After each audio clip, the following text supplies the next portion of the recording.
You let me know when to go.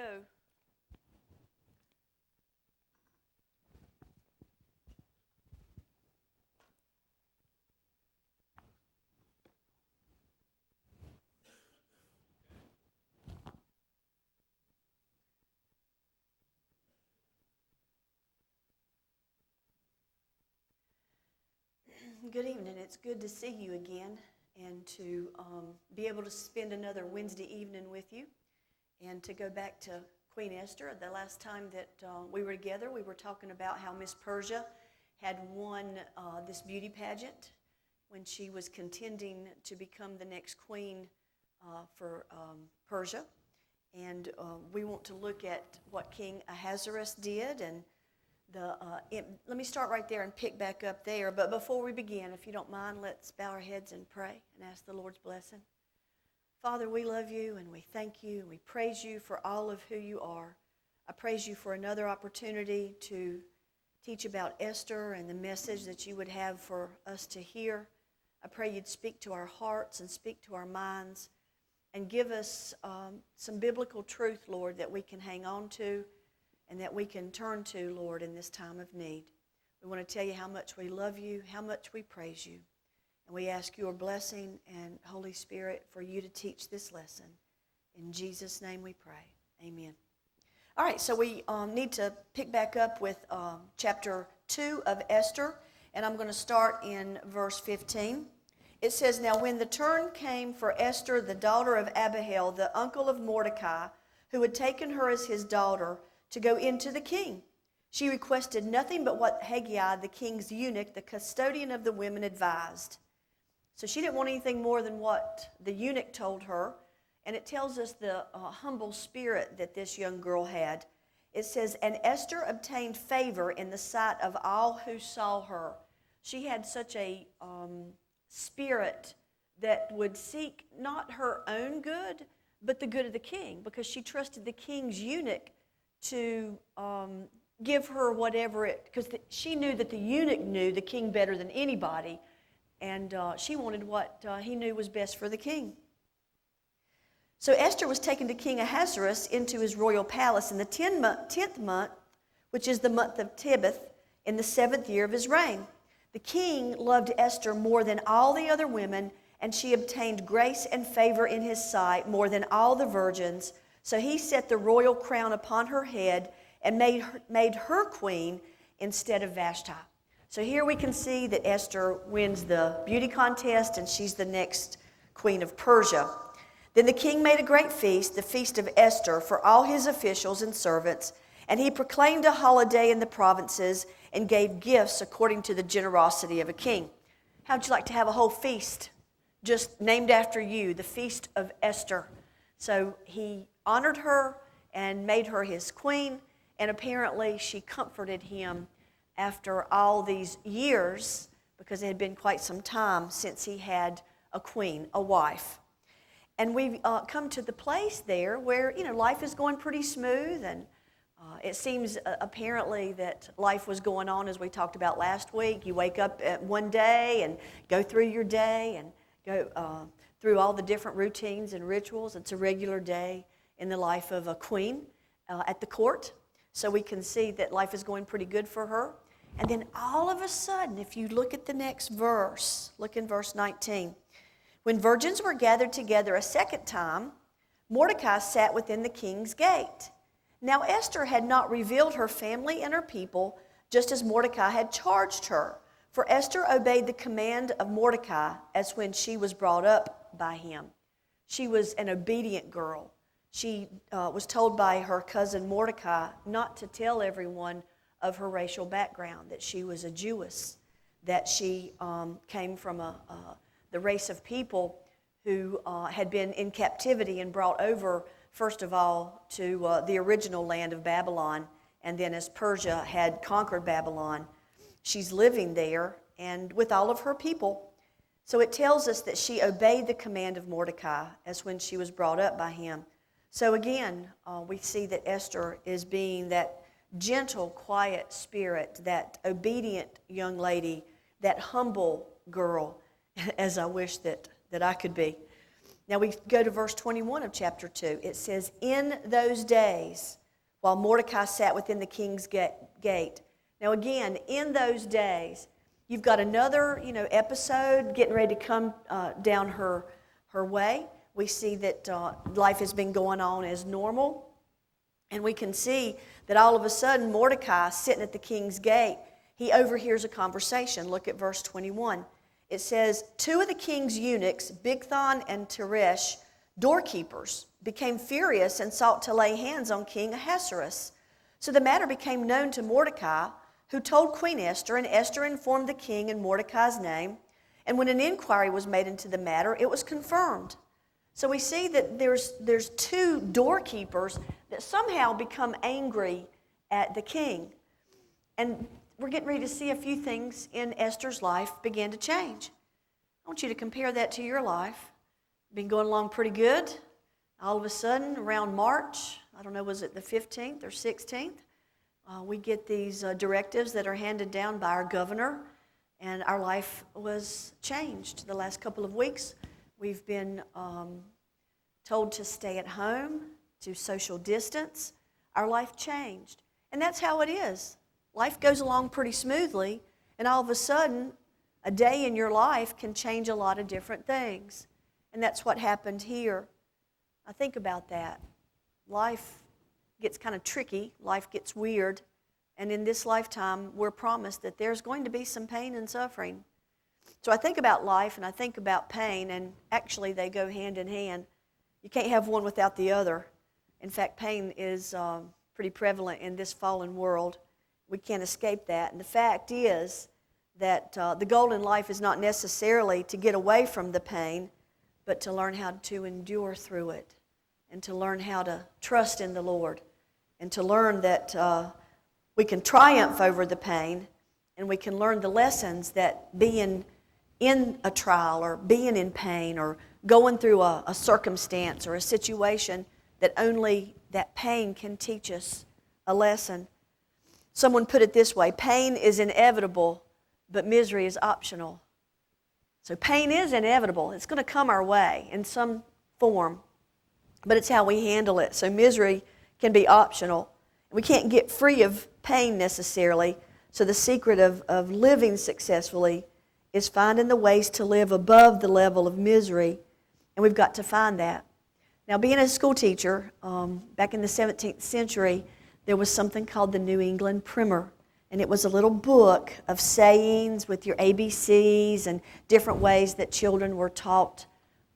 Maybe it was phonics or maybe it was sight words, I don't know, but these kids were taught their ABCs and counting. And the little New England Primer has these words: our days begin with trouble here, our life is but a span, and cruel death is always near, so frail a thing is man. And man is frail. And even though these words were written several centuries ago, we can take those to heart because we know that man is frail. Job says this. In Job 14, verse 1, it says this: man that is born of woman is of few days and full of trouble. Another version says, man who is born of woman is short-lived and full of turmoil. And I like the Living Bible. The Living Bible says, how frail is man, how few his days, how full of trouble. And I know that you would say amen to that because it says it all, doesn't it?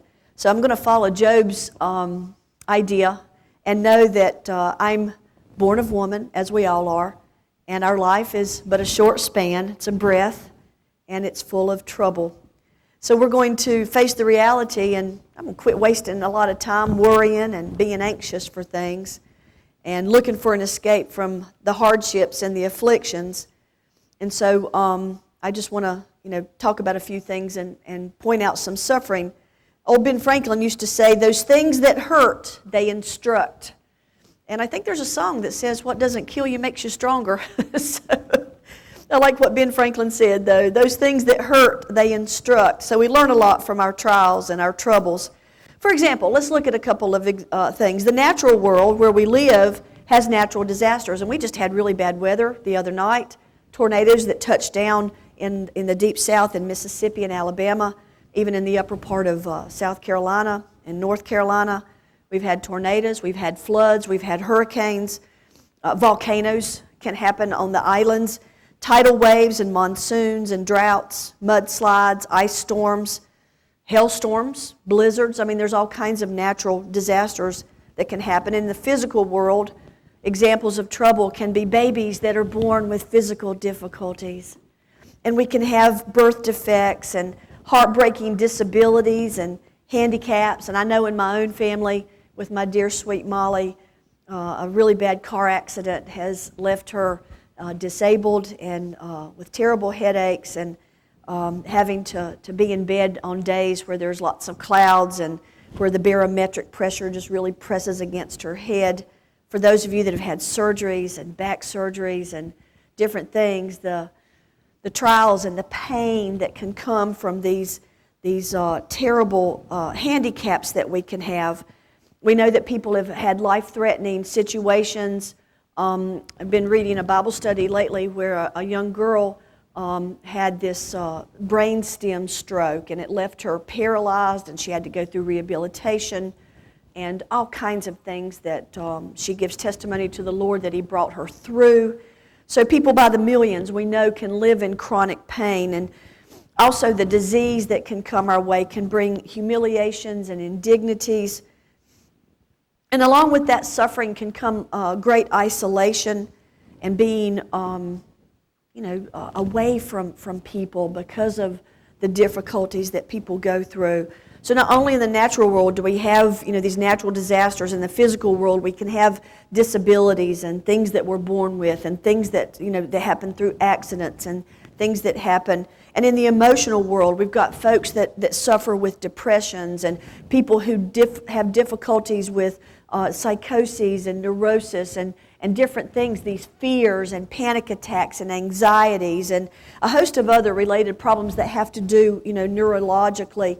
And then, my gracious, we can go on. In the domestic world, we've got stories on the news. In our own community, we see that people get shot and people get killed, and there's so many different crazy things that happen, domestic violence issues and neglected and abandoned children and all these horrible things. And then you can keep going on the international scene and politically, all the things that are going on, the troubled spots, the terrorist cells, and not to mention what we're in right now with the COVID-19. We can spend more time even going over that, but the best way to begin living with and learning from these experiences is to know the theological root of all of everything that I just described to you.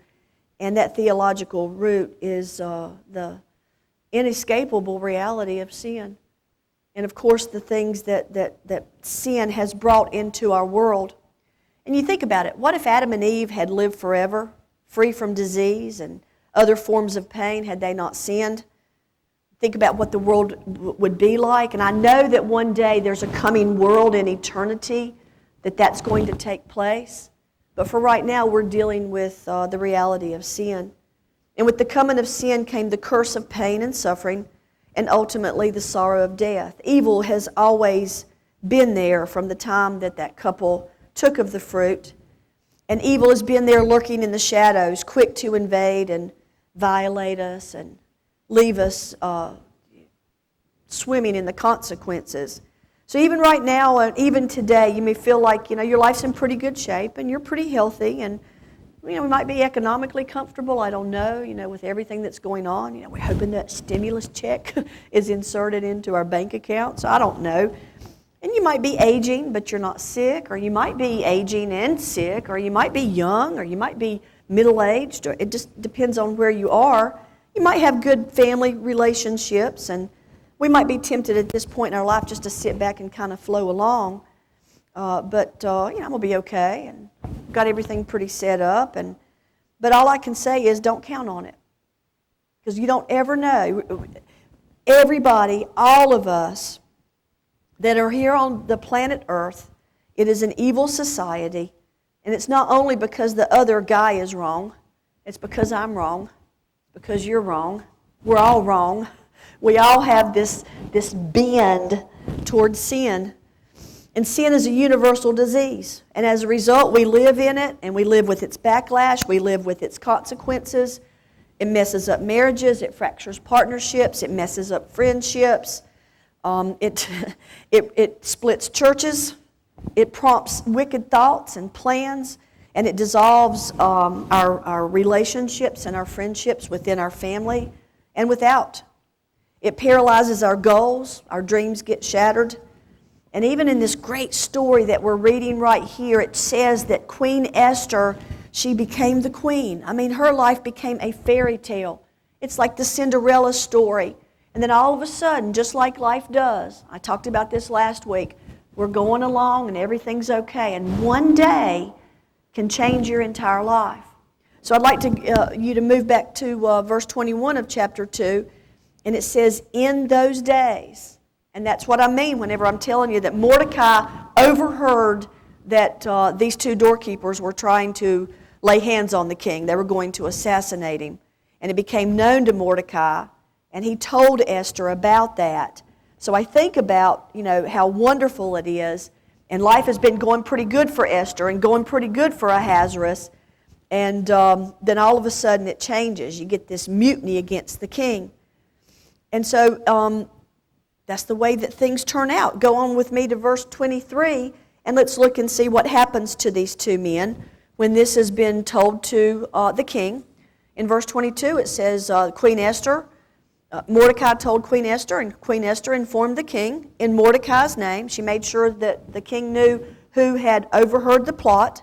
And when an inquiry was made into the matter, it was confirmed, and both were hanged on a gallows. And it was written in the book of the Chronicles in the presence of the king. Now it says here that both were hanged on a gallows. And in this day, in this time period, we've got all this history that will back up the fact that it wasn't necessarily that modern hanging gallows that we think about in the Wild Wild West when somebody was found to have stolen somebody's horse or stolen somebody's cattle and they were hanged. This is a different situation where they were more than likely impaled. Rather than being hanged by the neck on a modern type gallows, the men were probably impaled on a stake or a post. And that means that they were put on this stake and skewered, so to speak, like shish kebabs that we would have on our grill.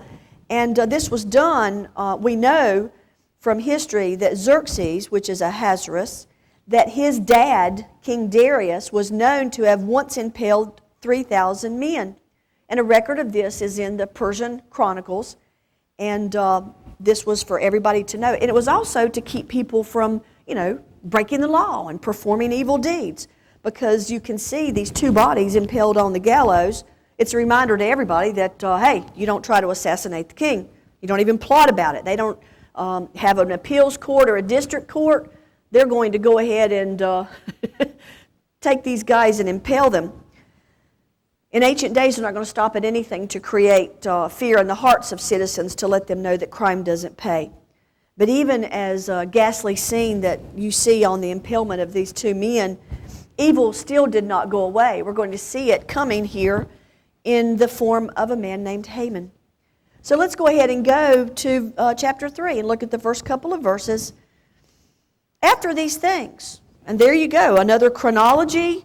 Back in chapter 2:21, it said, in those days. So you've got the chronology that's moving along, and here in the first verse of chapter 3, after these things. So after all of this was over with, a greater evil is going to come on the scene.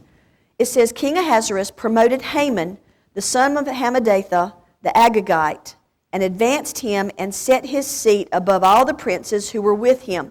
Now pay attention to the fact that he is the son of Hammedatha, the Agagite, that Haman is an Agagite. And I want to come back to that and explain what's behind that in just a moment. So it's interesting that we see that the life events are coming about, and King Ahasuerus has promoted this man, Haman, to be one of his counselors.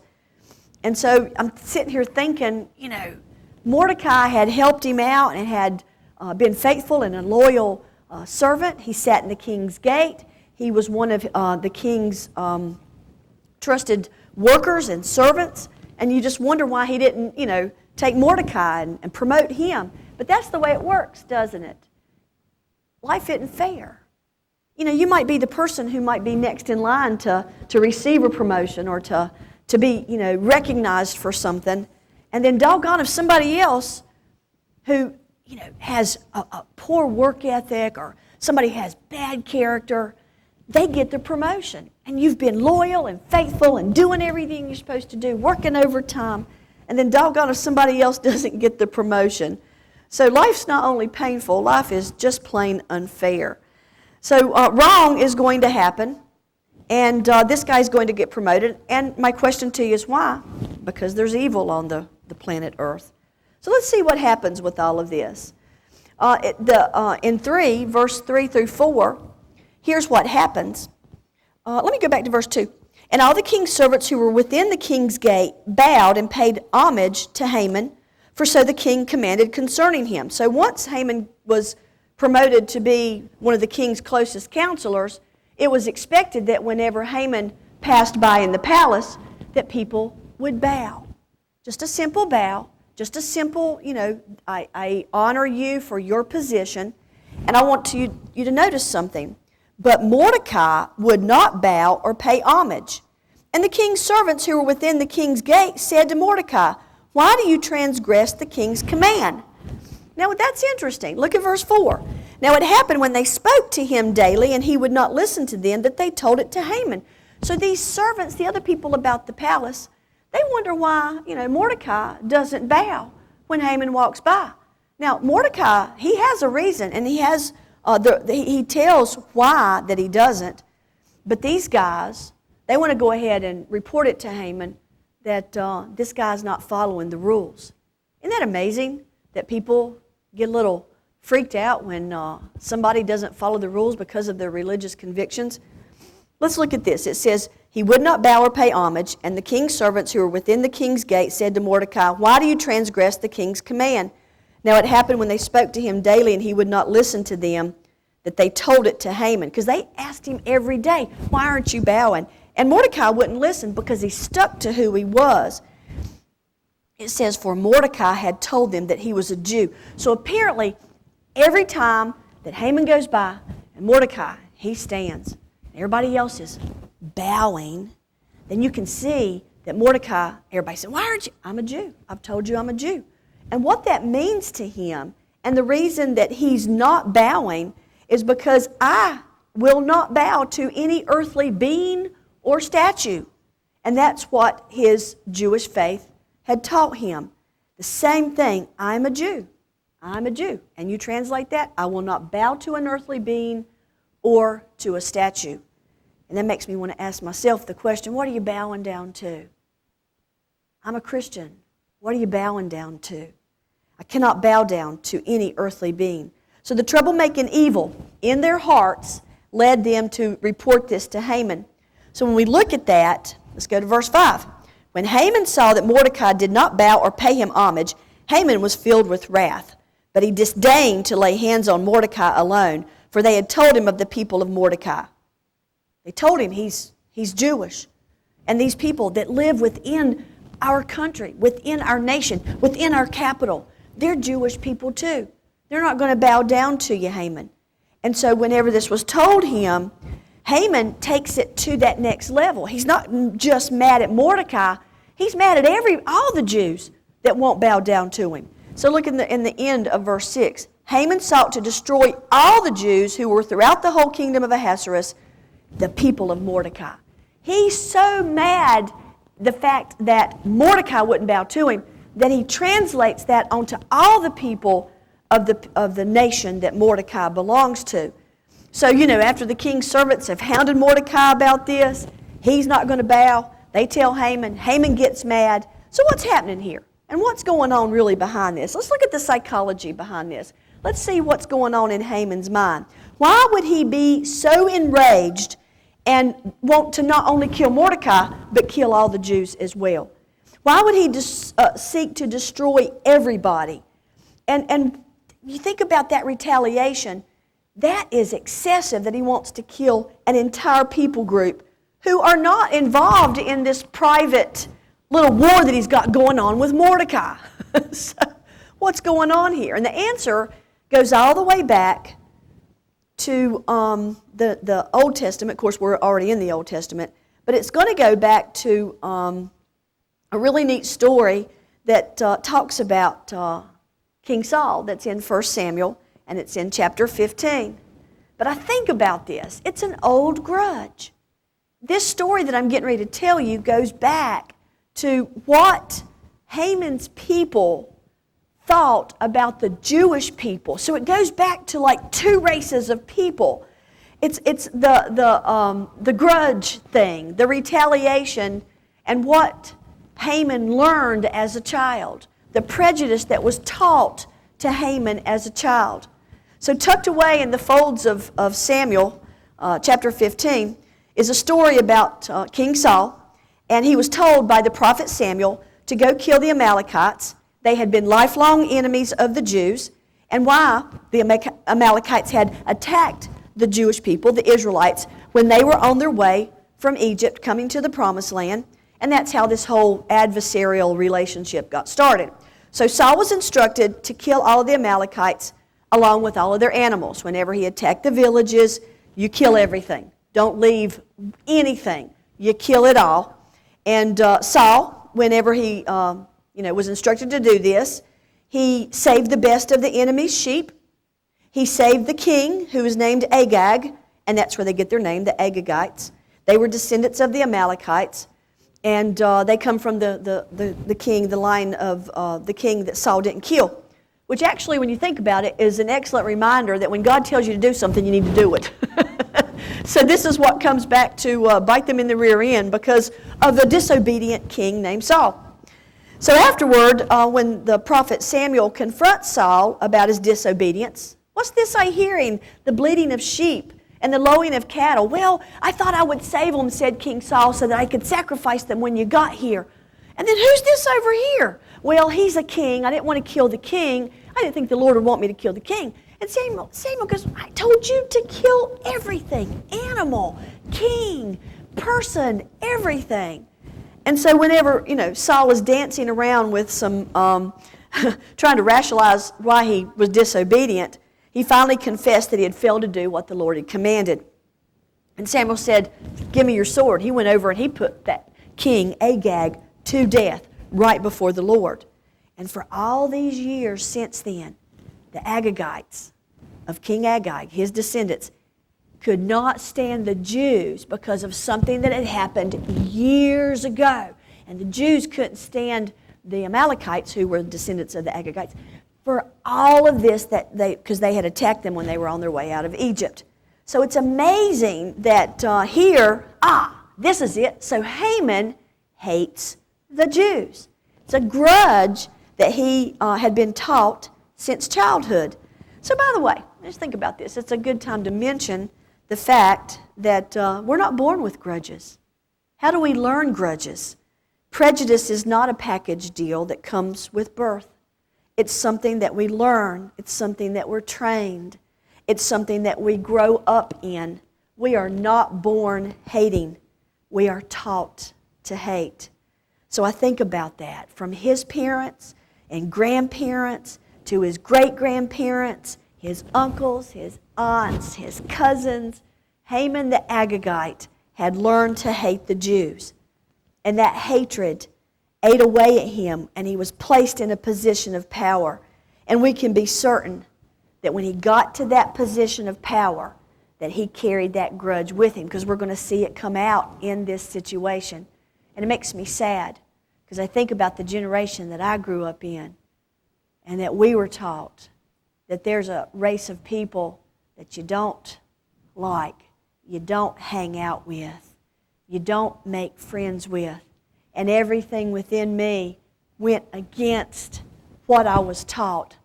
I had a mother who loved all people, and she modeled that, and she showed that to me.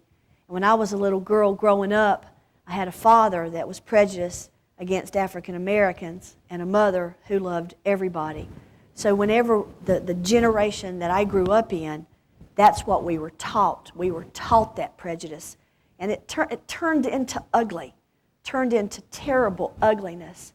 And I'm so glad for the different movements and the civil rights movement and the the move of God upon my father's life so that it changed him from being a prejudiced man into being a man who loved people. And he learned a lot from my mama and God's patience and God looking down through that long line of the generations, knowing that I would be a child who would come out of that and love people.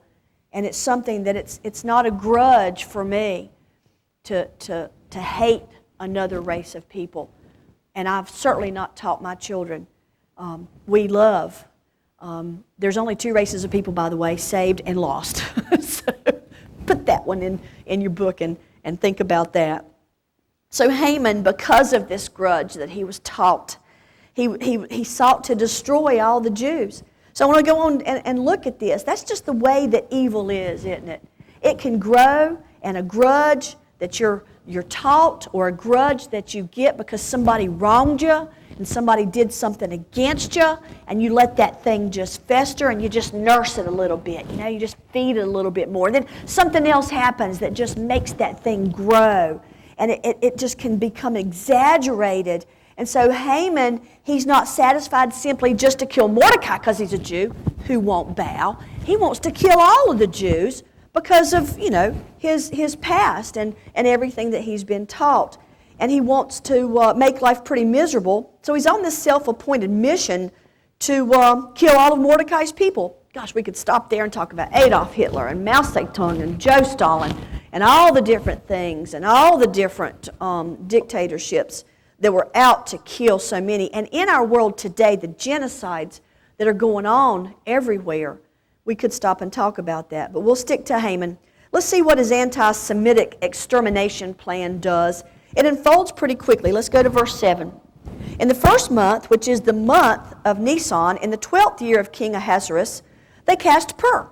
Now, P-U-R there is nothing more than a lot. It's almost like a dice, a set of dice. So what that verse means there, it says they cast the Pur, the lot, before Haman to determine the day and the month. So here, get this picture in your head. You got King Ahasuerus and you got Haman. So they're tossing the dice, and they're doing it for every day of the year. And they're trying to figure out which one, whenever the dice rolls, which day they're going to choose to annihilate all of these people, to take out all of these people. Do you see evil going on there in this weirdness? And really think about it.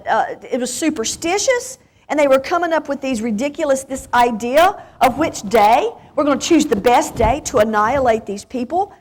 And Ray Stedman, he writes a book on Queen Esther, and it's called The Queen and I. And he gives a little bit of clarification.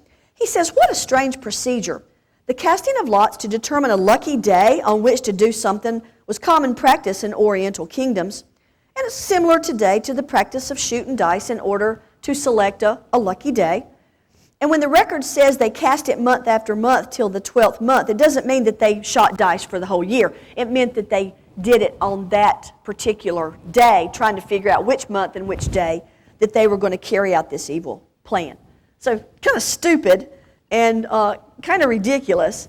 But here's what happens. Look in verse 8. Then Haman said to King Ahasuerus, there is a certain people scattered and dispersed among the people in all the provinces of your kingdom. Their laws are different from all the other peoples, and they do not keep the king's law. Therefore, it is not fitting for the king to let them remain. Do you see how he got into the king's ear? Then he says in verse 9, if it pleases the king, let a decree be written that they be destroyed, and I will pay 10,000 talents of silver into the hands of those who do the work to bring it into the king's treasuries.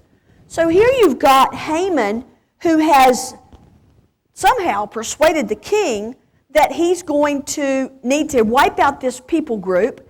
And the way that he's doing this whole escalation of evil that's happening right before our eyes when we read this, we see that he is persuading the king by telling the king that he'll pay for it. So I want you to think about 10,000 talents of silver. That's approximately 375 tons of silver.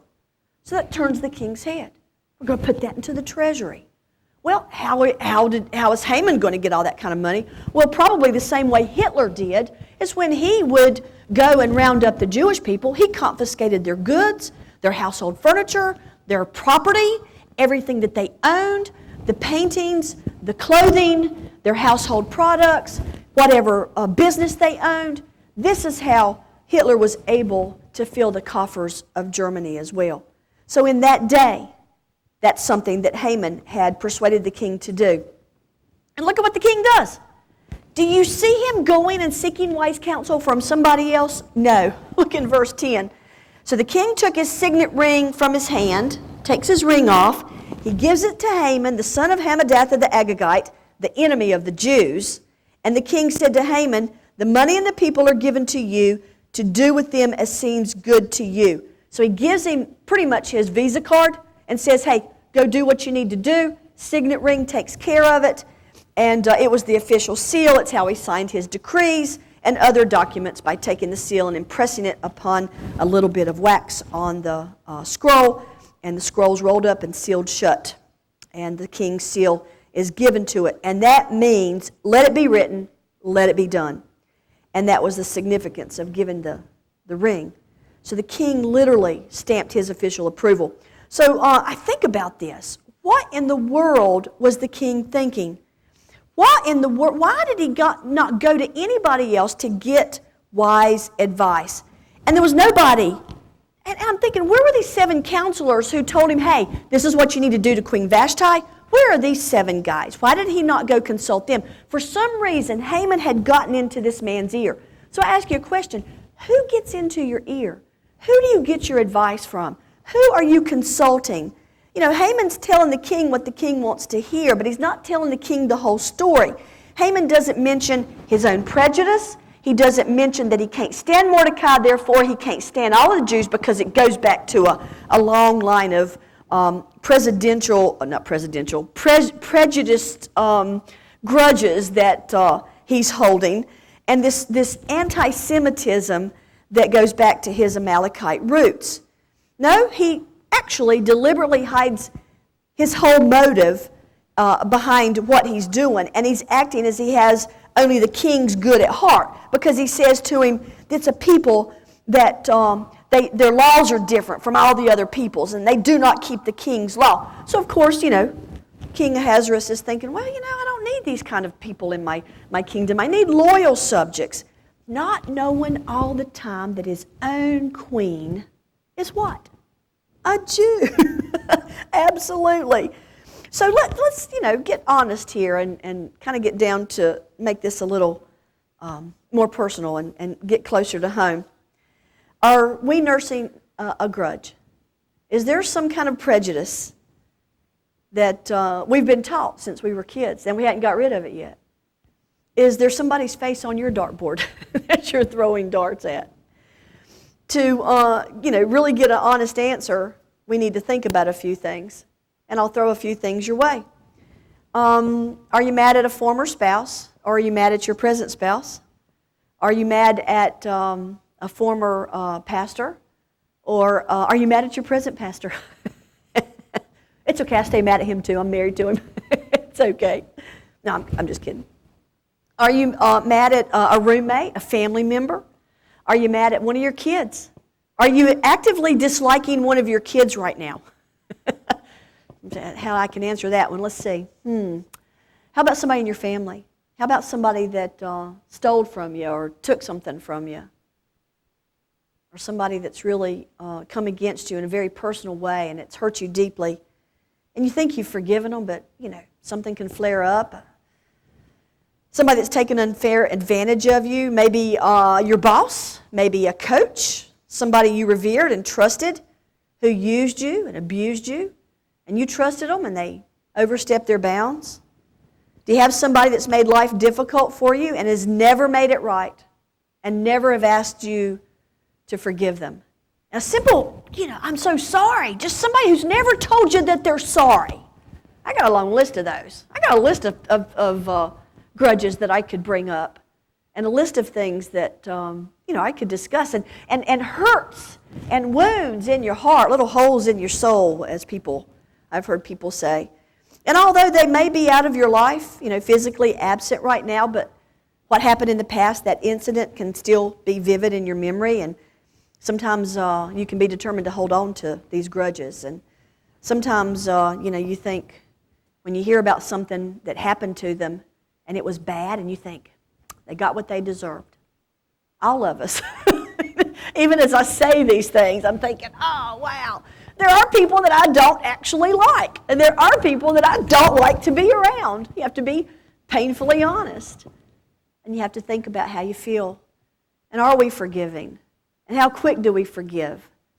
And then wait for our feelings to catch up. That's the clincher there, is waiting on your feelings to catch up. So let's go back to Haman. This lingering prejudice, this lingering grudge, this lingering anger, and the deliberate refusal to forgive has festered and grown. It's been silent, but now it's deadly. So when we meet Haman, he's an adult, and we don't know how old he is. But look, in his position, he's not a teenager. So he's going to take where he is, and in his position, because somebody's made him mad, and he finds out that he's from the people group that Haman hates, he's going to try to annihilate them. Got to get rid of those old prejudices. Got to get rid of those old angers. Because you got to think about it. The people that we're around now, the people that we're around today, are not the same people that might have hurt us years ago. So if you displace that anger and take it out on the people that you kind of associate with that old hurt, all you're going to cause is more evil and more heartache, and you're still going to be hurt on the inside. So our courts are filled with criminals and things that are stalkers and people that are terrorists and abusers and murderers and stalkers and slashers, and the list goes on. Even serial killers. You read of people that killed 60 or 70 people, and they kill them in gruesome ways, and we watch them sit in court